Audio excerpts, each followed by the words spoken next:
नमस्कार, मी सीमाताई नांदेडकर. माझ्या स्टॉलचा आज दुसरा दिवस आहे. तर इकडे मी स्टॉल चालू केलं आणि हे मुलगा आहे, खूप चांगला बाळ आहे, हे मस्त मला खूप मदत केली. तर इकडे खूप जण विचारत होते काय आहे स्प्रिंग बटाटो, मी पहिल्यांदाच बघितले. देखो ये आंटी ने बनाया है, बहुत अच्छा है. तर ह्या मुलीला इतकं आवडलं ना, तिने बोलत होते की आंटी मैंने यूट्यूब पे देखा, बहुत अच्छा लगता है. तर सगळ्या कस्टमरला मी विचारून व्हिडिओ करत होते की तुम्हाला आवडतं की कसं व्हिडिओ करायला. तर इकडं रात्र झाली होती.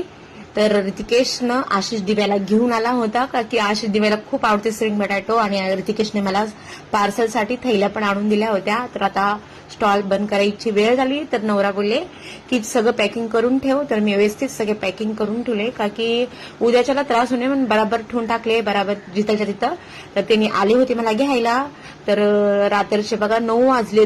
तर इथंच मी ब्लॉग माझा खतम करते. तर चला बाय, काळजी.